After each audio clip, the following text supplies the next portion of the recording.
জাআতহু ফাতেমা রাদিয়াল্লাহু তাআলা আনহা ফাওয়াজাদাত ইনদাহু হুদ্দাসা।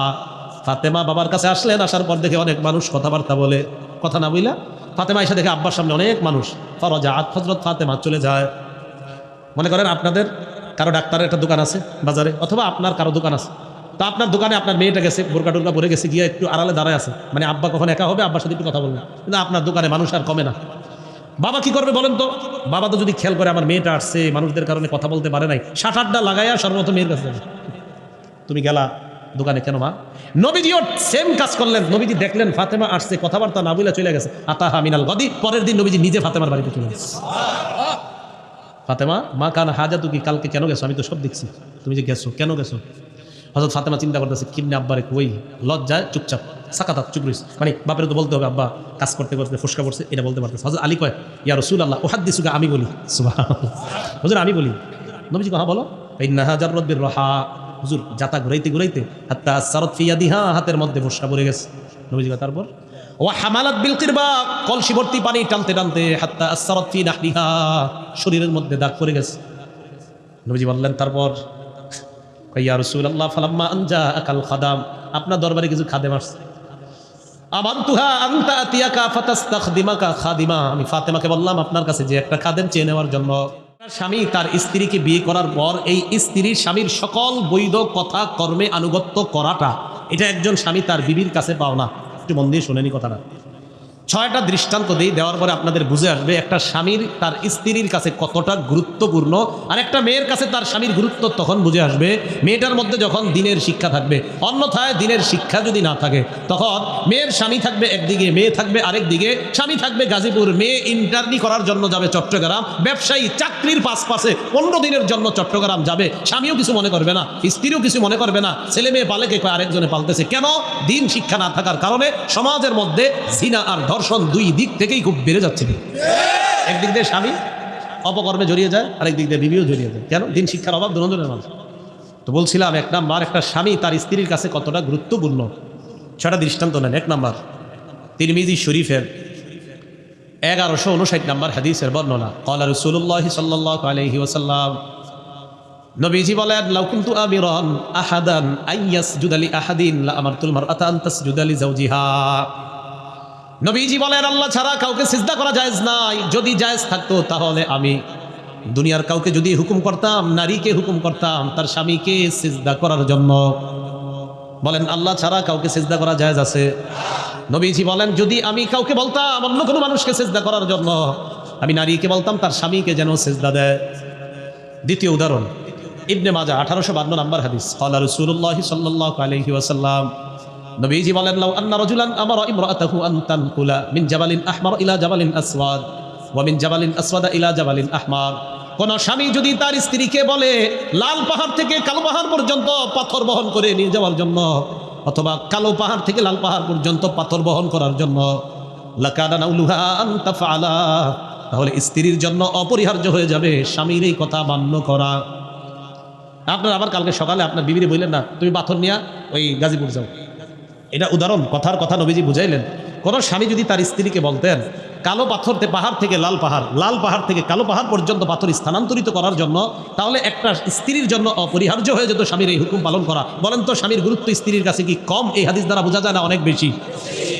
উদাহরণ নাম্বার 3 নাম্বার উদাহরণটা মন দিয়ে শুনুন। ইবনে মাজাহ 1853 নাম্বার হাদিস। নবীজির এক সাহাবী নাম মুআজ ইবনে জাবাল। বলেন কি নাম? মুআজ ইবনে জাবাল। এই সাহাবীর নামটা মনে রাখবেন, মনে রাখার একটা কারণ শেষে বলতেছি।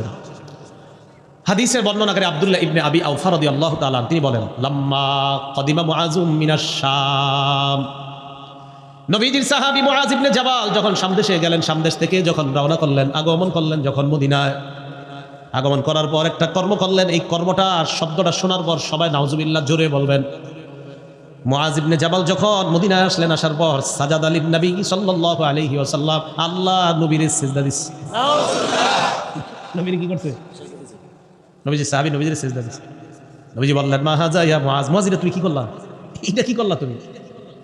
মুআজ ইবনে জাবাল জবাব দিলেন, ইয়া রাসূলুল্লাহ আতাইতু শাম, আমি শাম দেশে গেলাম, যাওয়ার পর তাওয়াফাকতুহুম ইয়াসজুদুনা লিআসাকিফাতিহিম ওয়া বাতারিকাতিহিম, শাম দেশে গেলাম, যাওয়ার পর আমি দেখলাম শাম দেশের মানুষ তাদের ধর্মীয় নেতা আর রাজনৈতিক নেতাদেরকে সিজদা দেয়। নাযুবিল্লাহ।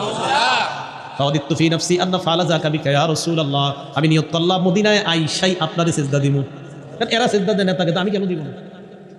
নবীজি যে জবাবটা দিলেন, এই জবাবটা আপনাদেরকে যদি কেউ আল্লাহ ছাড়া অন্য কাউরে সিজদা দিতে বলে জবাবটা দিতে পারবেন নি? নবীজি বললেন ফালা তাফআলু, মুআজ কোশ্চিন কালো এটা করবা না। বলেন তো আল্লাহর শ্রেষ্ঠ মাখলুককে? মুহাম্মদ সাল্লাল্লাহু আলাইহি ওয়াসাল্লাম। আল্লাহর শ্রেষ্ঠ মাখলুককে? মুহাম্মদ সাল্লাল্লাহু আলাইহি ওয়াসাল্লাম।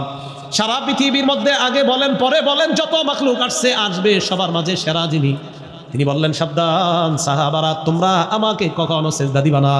তাহলে আমার নবীকে যেখানে সিজদা দেওয়া হারাম, সেখানে কোনো মুহাদ্দিস, মুফতি, শাইখুল হাদিস, পীর, ফকির, গাউস, কুতুব, সাগরের কেউ সিজদা দেওয়া হারাম। নবীজির চেয়ে বড় পীরও নাই, বড় বুজুর্গ নাই, বড় শাইখুল হাদিস আল্লামা নাই, হবে না, আসবে না, ওনাকে সিজদা দেওয়াই হারাম। তো আমি আপনি কি আমাদের কোনো মানুষকে সিজদা দেওয়া হারাম? নবীজি সাল্লাল্লাহু আলাইহি সাল্লাম এবার শেষের দিকে কি বলে দেখেন, শোনো শোনো তোমরা, কি কয়, লাউ কুনতু আমিরান আইয়াসজুদা লি আহাদিন লিগাইরিল্লাহ, আল্লাহ ছাড়া যদি আমি অন্য কাউকে সিজদা দেওয়ার জন্য কোনো মানুষকে হুকুম করতাম, লা আমারতুল মারআতা আন তাসজুদা লিজাওজিহা, স্ত্রীকে বলতাম স্বামীকে সিজদা করার জন্য। তাহলে এই হাদিসেও শেষের দিকে এই কথাটা বলার কারণে স্বামীর গুরুত্ব কমছে না বাড়ছে? নবীজি বলেন আল্লাহ ছাড়া কাউকে সিজদা দেওয়া জায়েজ নাই, তাই আমি সিজদার কথা তোমাদেরকে বলবো না। হাদিসের শেষে নবী বলেন আল্লাযী নাফসি বিয়াদিহি, মুহাম্মাদুন সাল্লাল্লাহু আলাইহি ওয়াসাল্লাম, নবীজি সাল্লাল্লাহু আলাইহি ওয়াসাল্লাম বলেন আমার প্রাণ যেই সত্তার কুদরতি হাতে তার শপথ, লা তুআদ্দিল মারআতু হাক্কা রাব্বিহা হাত্তা তুআদ্দি হাক্কা যাওজিহা, কোন মেয়ে তার স্বামীর হক আদায় করার আগ পর্যন্ত রবের হক পরিপূর্ণ করতে পারবে না।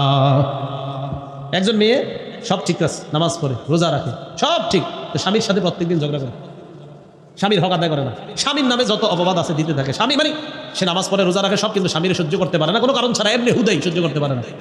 আপনি রবের হক ততক্ষণ আদায় করতে পারবেন না যতক্ষণ স্বামীর হক আদায় না করবেন।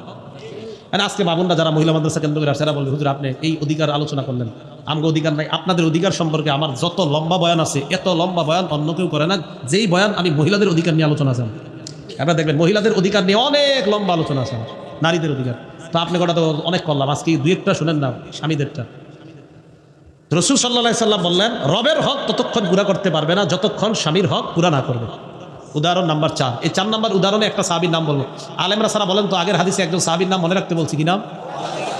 তাহলে কেউ যদি আপনাদেরকে এসে দাওয়াত দেয় চলো অমুক দরবারে যাই, তো আপনি জানেন যে ওখানে গেলে সিজদা দেওয়া লাগে কোনো মানুষকে, আপনি বলবেন নবীজি সাহাবী মুআজ রাদিয়াল্লাহু তাআলা আনহু শাম দেশে গিয়ে দেখছে মানুষ তাদের নেতাদেরকে সিজদা দেয়, এটা দেখা এই মুআজ রাদিয়াল্লাহু তাআলা নবীজির সিজদা দিছিল, নবীজি ডাইরেক্ট নিষেধ করে দিয়েছে সিজদা দিতে। ভাই নবী সবচাইতে শ্রেষ্ঠ, আর ওনার সাহাবারা শ্রেষ্ঠ উম্মত, শ্রেষ্ঠ নবী শ্রেষ্ঠ উম্মতকে বলে দিয়েছে সিজদা দিতে নিষেধ, অতএব তুমি আমারে যতই বুঝাও আল্লাহ ছাড়া আমি কাউকে সিজদা দিব না।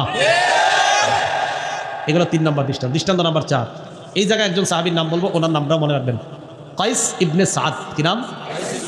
পুরাটা সাধারণ যারা আছেন পুরাটা মনে রাখতে হবে না, শুধু মনে রাখেন কাইস, আর আগের সাহাবী মুআজ, আর এই সাহাবীর নাম কাইস।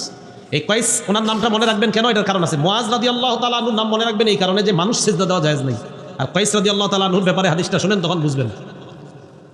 আবু দাউদ শরীফের 2140 নম্বর হাদিস। এই কাইস রাদিয়াল্লাহু তাআলা আনহু বলেন আতাইতুল হিরা, কুফার একটা এলাকা আছে নাম হিরা, এলাকার নাম কি? হিরা। হীরা প্রদেশে আমি গেলাম, যাওয়ার পর ফারাআইতুহুম ইয়াসজুদুনা লিমারজুবানিন লাহুম, সেখানে গিয়ে দেখলাম তারা তাদের নেতারে সিজদা দেয়। নাউজুবিল্লাহ। এখন উনি কি কয় দেখেন, ফাকুলতু, আমি মনে মনে বললাম রাসূলুল্লাহি আহাক্কু আইয়ুসজাদা লা, আরে মানুষ যদি সিজদা পাওয়ার যোগ্য হয় তাহলে রাসূল সাল্লাল্লাহু আলাইহি ওয়াসাল্লাম সিজদা পাওয়ার সবচাইতে বেশি যোগ্য। সত্যি কথা, কোনো মানুষ যদি সিজদা পাওয়ার যোগ্য হয় দুনিয়াতে তো নবীজি সবচেয়ে বেশি যোগ্য হবেন। যদি হতো তো নবী হতেন, তা ওনার চেয়ে দামি তো আর কেউ নেই। তো উনি মনে মনে এটা বললেন সাহাবী কয়েস। উনি কি করলেন? উনি বলেন আতাইতুন নবিয়্যা সাল্লাল্লাহু আলাইহি ওয়াসাল্লাম, আমি সোজা আল্লাহ নবীর কাছে আসলাম। আসার পর আল্লাহ নবীকে বললাম ইয়া রাসূলুল্লাহ আতাইতুল হিরা, আমি হিরা দেশে গেলাম, কুফার হিরা নগরীতে গেলাম। যাওয়ার পর রাআইতুহুম ইয়াসজুদুনা লিমারজুবানিন লাহুম, দেখলাম তারা তাদের নেতাকে সিজদা দেয়। তো আমিও একটা নিয়ত করছি আপনারে সিজদা দিব। আগের সাহাবী তো দিয়ে ফেলছে, আর উনি বলতেছে আমি নিয়ত করছি আপনারে দিব। নবীজি বলেন কি বলতে চাও? কাফা আনতা ইয়া রাসূলুল্লাহ আহাক্কু আন নাসজুদা লা, আমি চিন্তা করে দেখলাম সিজদা পাওয়ার বেশি যোগ্য আপনি। এটা সত্যি কথাই তো, যদি কারো সিজদা দেওয়া জায়েজ হয় তা আপনি বেশি যোগ্য। নবীজি সবচেয়ে বেশি যোগ্য যদি জায়েজ হতো, কি বলেন? কিন্তু আল্লাহ ছাড়া কাউকে সিজদা দেওয়া জায়েজ? নবীজি কয় এটা তুমি কি কইলা? জি হুজুর, নবীজি যে কথাটা বলছে সারা জীবন মনে রাখেন। নবীজি কয় আর আইতা লাউ মাররতা বিকবরি আকুনতা তাসজুদু লা, নবীজি বলেন মনে করো তুমি যদি আমার কবরের সামনে দিয়ে যাইতা, আমার কবরকে কি তুমি সিজদা করতা? নবীজি কি জিন্দা? তখন কি নবীজি জীবিত না কবরে? জীবিত। নবীজি কয় আমার ইন্তেকালের পর আমার কবরের সামনে দিয়ে গেলে কি আমার কবরকে সিজদা করতা? জি না। নবীজি বলেন ফালা তাফআলু, শোনো তুমি যেমনিভাবে আমার জীবদ্দশায়ও আমাকে সেজদা করবা না, আমি দুনিয়া থেকে বিদায় নেওয়ার পর আমার কবরকেও সেজদা করবা না। কি বোঝা যায়? দুনিয়ার সবচাইতে শ্রেষ্ঠ যিনি তাকে সেজদা দেওয়া হারাম, আর শ্রেষ্ঠ কবরকেও সেজদা দেওয়া হারাম। শ্রেষ্ঠ মানুষ আর শ্রেষ্ঠ কবরকে যদি সেজদা দেওয়া হারাম হয়, তাহলে কোনো পীর ফকির তাদের পায়ে এবং তাদের মাজারে কবরে সেজদা দেওয়া হারাম। বুঝে আসছে? তাহলে দলিল সহ বুঝাইলো না আন্দাজি বুঝাইছে? দলিল সহ। কায়েস রাদিয়াল্লাহু তাআলা আনহুর হাদিস দ্বারা বুঝে আসলো কবরেও সেজদা দেওয়া যাবে না, ব্যক্তিকেও সেজদা দেওয়া যাবে না। আর মুআজ রাদিয়াল্লাহু তাআলা আনহুর হাদিস দ্বারা বুঝলাম ব্যক্তিকে সেজদা দেওয়া যাবে না। তাহলে বলেন তো আল্লাহ ছাড়া কোনো ব্যক্তিকে সেজদা দেওয়া যাবে না? ব্যক্তির সমাধিকে সেজদা দেওয়া যাবে না? আল্লাহ বুঝার তৌফিক দান করুন। আমিন। তো মজার ব্যাপার, এই হাদিসের শেষের দিকে নবীজি বলেন লাউ কুনতু আমিরান আহাদান আইয়াসজুদা লি আহাদিন লা আমারতুন নিসা আইয়াসজুদনা লি আজওয়াজিহিন্না, আমি যদি কাউকে সেজদা দিতে বলতাম, অন্য কাউকে সেজদা দেওয়ার জন্য বলতাম, তাহলে নারীদেরকে বলতাম তারা যেন তাদের স্বামীদেরকে সেজদা দেয়। এই হাদিসেও শেষের দিকে আল্লাহ নবী স্বামীদের গুরুত্ব বুঝাইলেন। আল্লাহ ছাড়া কাউকে সেজদা দেওয়া হারাম, আল্লাহ ছাড়া কাউকে সেজদা দেওয়া যদি জায়েজ থাকতো নবী বলেন আমি বলতাম নারীরা যেন স্বামীকে সেজদা দেয়। গুরুত্ব কম না বেশি? 5 নাম্বার দৃষ্টান্ত, একটা কিতাব আছে নাম সহিহুল জামি', এই কিতাবের 660 নম্বর হাদিসের বর্ণনা। ক্বালা রাসূলুল্লাহ সাল্লাল্লাহু আলাইহি ওয়াসাল্লাম, নবীজি বলেন ইদা সাল্লাতিল মারআতু খামসাহা, মহিলারা 4টা কাজ করবে। বলেন কয়টা? 4টা। আপনাদের বিবিদেরকে বাসায় গিয়ে বলবেন 4 আমল পাবন্দির সাথে যত্ন সহকারে করতে। বলেন তো কয় আমল? 4 আমল। 1 নাম্বার ইদা সাল্লাতিল মারআতু খামসাহা, 5 ওয়াক্ত নামাজ ঠিকমতো পড়বে। 2 নাম্বার সামাত শাহরাহা, রমজানের রোজা ঠিকমতো রাখবে। 3 নাম্বার হাসানাত ফরজাহা, সতীত্বের হেফাজত করবে, লজ্জাস্থানের হেফাজত। 4 নাম্বার আতাআত যাওজাহা, স্বামীর আনুগত্য করবে। এই নারী যখন মারা যাবে কিলা লাহা উদখুলিল জান্নাতা মিন আইয়ি আবওয়াবিল জান্নাতি শি'তি, এই নারীকে বলা হবে জান্নাতের যেই দরজা দিয়ে মন চায় ওই দরজা দিয়ে জান্নাতে প্রবেশ করো। উদাহরণ নাম্বার 6, নবী বলেন ইদা মাতাতিল মারআ ওয়া যাওজুহা আনহা রাদ, কোন নারী যখন মারা যায় তার স্বামী যদি তার উপর সন্তুষ্ট থাকে, নারী মারা গেছে তার স্বামী খুশি তার উপর, নবীজি বলেন দাখালাতিল জান্নাহ, এই নারী মরবে জান্নাতে যাবে। সুবহানাল্লাহ। নারী মারা যাওয়ার সময় স্বামী সন্তুষ্ট। এখন স্বামী স্ত্রীর এই মাঝে আপনার মহব্বত দূরত্ব তৈরির সবচাইতে শ্রেষ্ঠ একটা কারণ কি? অথচ স্বামীর অধিকার, স্বামী যদি স্ত্রীকে তার বিশেষ প্রয়োজনে তার কাছে ডাকে আসা, স্ত্রী যদি কোনো কারণ ছাড়া অস্বীকার করে, নবীজি বলেন সারা রাত ফেরেশতা তার উপর অভিশাপ দেয়। হ্যাঁ সত্যি কথা, ফেরেশতা সারা রাত তার উপর কি দেয়? অভিশাপ দেয়। বুখারী শরীফের বর্ণনা 3237 নম্বর হাদিস। রাসূল সাল্লাল্লাহু আলাইহি সাল্লাম বলেন ইদা দাআত রাজুলু ইমরাআতাহু ইলা ফিরাশিহি, কোন পুরুষ যখন তার স্ত্রীকে তার বিছানায় বিশেষ প্রয়োজনের জন্য ডাকে, ফাবাদ, স্ত্রী অস্বীকার করে, না এখন না, কেন আর আধা ঘন্টা নাটকটা বাকি আছে, আরে আর আধা ঘন্টা দাঁড়ান, আর আধা ঘন্টা। সত্যি কথা কিনা? স্বামীর চেয়ে মোবাইলের মহব্বতটা বেশি হয়ে গেছে, স্বামীর চেয়ে অন্য কিছুর মহব্বত বেশি হয়ে গেছে। এই টেলিভিশন ইলেকট্রনিক মিডিয়া ঘর থেকে সরান, মহব্বত ঘরের মধ্যে ভরপুর চলে আসে, মহব্বত গুলো উঠে যাইতেছে ঘর থেকে, একদম সরে গেছে মহব্বত। কষ্ট নিয়েন না, সত্যি মহব্বত নাই, মহব্বত নাই। স্বামী ডাকে, স্ত্রী আরেকটু দাঁড়ান না, আরেকটু একটু পরে আসতেছে। তো এই যে মানে আপনার স্বামীর চেয়ে একটা হইতে পারে আপনার সন্তানের দুঃখ হইতেছেন, সন্তানের খানা খাওয়ান, এটা ঠিক আছে, গুরুত্বপূর্ণ কাজ, কিন্তু কোনো কাজ না, অনর্থক একটা কাজে আপনি আছেন। আপনার স্বামী ডাকলো, বললেন যে আরেকটু পরে, আরেকটু পরে, আপনি কি করলেন? নবীজি বলেন লানাতাল মালাইকা ফাবাতাত বান আলাইহা, এই স্বামী যদি স্ত্রীর উপর সন্তুষ্ট হয়ে রাত কাটায়, লানাতাল মালাইকাতু হাত্তা তুসবিহা, ফজর পর্যন্ত এই নারীকে আল্লাহর সব ফেরেশতারা অভিশাপ দেয়। এখন বলেন মেয়েরা এই কথাগুলো শিখবে কোথায়? তো মহিলা মাদ্রাসার দরকার আসেনি? স্বামীর আরেকটা অধিকার স্ত্রীর কাছে, সেটা হলো স্বামীর বাড়ির কাজগুলো স্ত্রী নিজে করা। হ্যাঁ, অন্য কোনো মানুষ যদি রেখে কাজ করা যায়, এটা না যায়, না যায়। অনেক মা বোনরা বাচ্চা হওয়ার পরে কাজ করতে পারে না, অথবা পরিবারের সদস্য কম থাকার কারণে হতে পারে, কিন্তু উচিত হলো একটা স্ত্রী স্বামীর ঘরের কাজগুলো নিজেই করা। আচ্ছা, আপনাদেরকে আমি প্রশ্ন করি, আপনারা বেশি ঘরে থাকেন না স্ত্রীরা? তো ঘর তো আপনার না, তারই তো, তার কাজগুলো সেই করা উচিত। বেশি সময় তো স্ত্রীরাই ঘরে থাকে। এটা খুব সুন্দর হাদিস, শোনেন মন দিয়ে। নবীজির মেয়ে ফাতেমা সবচাইতে পছন্দের মানুষদের মধ্যে, নবীজির কাছে সবচেয়ে যে যারা পছন্দের ছিলেন ফাতেমা ছিলেন। একদম প্রথম সারির যারা নবীর কাছে পছন্দ তাদের একজন ছিলেন ফাতেমা। নবীজি বলছে ফাতেমা তু বুদআতুম মিন্নি, ফাতেমা আমার দেহের টুকরা। নবীজি বলছেন ফাতেমারা যে কষ্ট দিবে সে আমারে কষ্ট দিবে। এই ফাতেমা রাদিয়াল্লাহু তাআলা আনহার স্বামীর নাম আলী। হুজুরা কইেন না, হেগরে কইতে দেন, আপনি তো পারেন, এরা কইলে মনে থাকবো। কি নাম? ফাতেমা রাদিয়াল্লাহু তাআলা আনহার স্বামীর নাম। তো হযরত আলী আমাদেরকে একটা হাদিস শোনাইছে, আবু দাউদ শরীফের 2988 নম্বর হাদিস, 29 এরপরে 28 2988।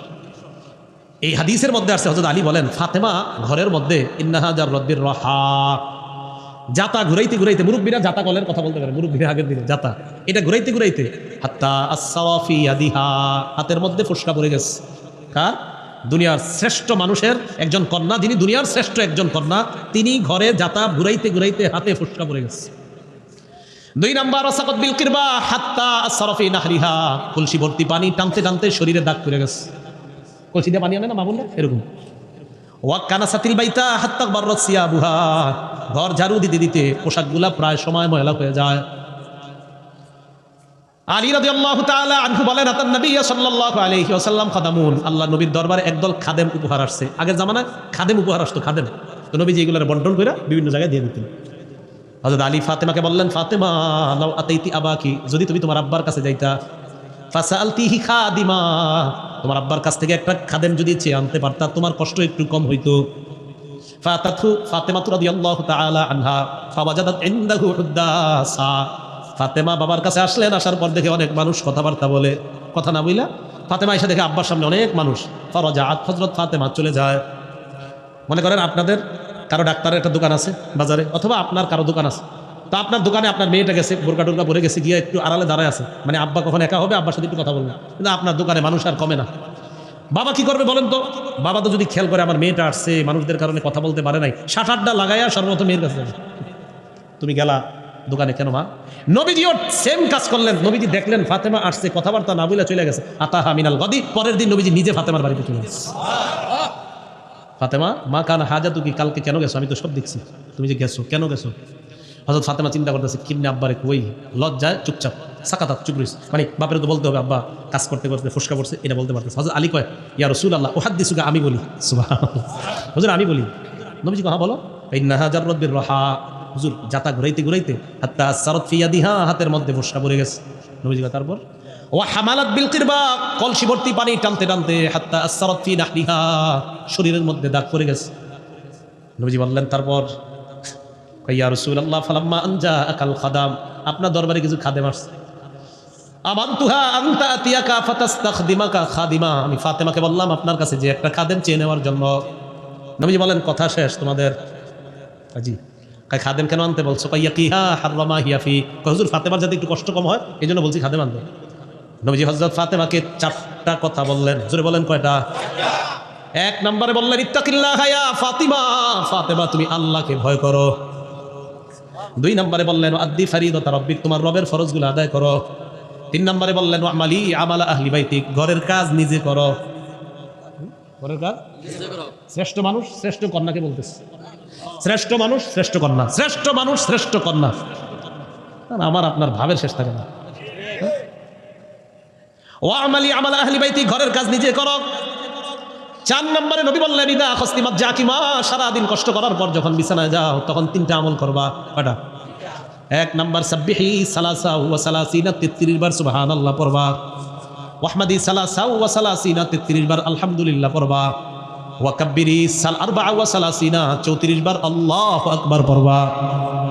নবীজি বলেন ফাহিয়া মিআই, হলো 100 বার। ফাহিয়া খায়রুল লাকি মিন খাদিম, ফাতেমা আমি বাবা তোমাকে যে আমলটা শিখিয়ে দিলাম, সারাদিন কাজ করার পর এই আমলটা একজন খাদেমের চাইতে তোমার জন্য কল্যাণ। মোল্লা আলী কারি রহমতুল্লাহি আলাইহি এই হাদিসের ব্যাখ্যায় লেখছেন সুবহানাল্লাহ আলহামদুলিল্লাহ আল্লাহু আকবার, যখন সারাদিন ক্লান্তির পর মানুষ যখন মরবে তার এই তাসবিহ পড়ার কারণে ক্লান্তি আল্লাহ দূর করে দিবেন, ওই শক্তিটা ভর্তুকি হয়ে যাবে এই আমল করলে। এটা শুধু মেয়েরা এমন না, আপনারাও সারাদিন কাজকর্ম করার পর রাতে শোয়ার সময় 33 বার সুবহানাল্লাহ, 33 বার আলহামদুলিল্লাহ, 34 বার আল্লাহু আকবার। নবীজি বললেন ফাতেমা এটা করো। ফাতেমা এই কথা শুনে বললেন রাদিতু আনিল্লাহ ওয়া আর রাসূলিল্লাহ সাল্লাল্লাহু আলাইহি ওয়াসাল্লাম, আমি আল্লাহ আর আমার বাবার ফয়সালা মেনে নিলাম। আব্বা আমার খাদেম লাগবে না, আমি আল্লাহর ফয়সালা মেনে নিলাম, আপনার ফয়সালা মেনে নিলাম। এখন বলেন তো একটা মেয়ে যে তার স্বামীর বাড়িটা তার, একটা মেয়ের স্বামীর বাড়িটা যে তারই বাড়ি, এটা মেয়েটা দিনের মধ্যে বুঝবে কিভাবে? কোথায় গেলে বলেন তো? মাদ্রাসা। তা আগের কথায় আসেন, ছেলে কার রহমত, মেয়ে কার নেয়ামত? আল্লাহর। 1 কন্যা কার নেয়ামত? 2 কন্যা, 3 কন্যা, একাধিক কন্যা কার পক্ষ থেকে নেয়ামত? আল্লাহর পক্ষ থেকে। তো মেয়েরা দিন শিক্ষা দরকার আছে। মেয়েদের দিন শিক্ষার শ্রেষ্ঠ জায়গা কি? মাদ্রাসা।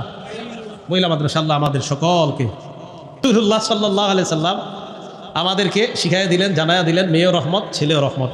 আমরা ছেলে হোক মেয়ে হোক বাস আলহামদুলিল্লাহ, ছেলে হলেও আলহামদুলিল্লাহ, মেয়ে হলেও আলহামদুলিল্লাহ। আল্লাহ পাক রব্বুল আলামিন আমাদের সকলকে, আমরা যেন আমাদের এই নিয়ামতগুলোকে কাজে লাগাইতে পারি, মেয়েদেরকেও যেন আমরা একদম সুন্দরভাবে দ্বীনের শিক্ষায় শিক্ষিত করতে পারি। আল্লাহ তৌফিক দান করেন, আমিন।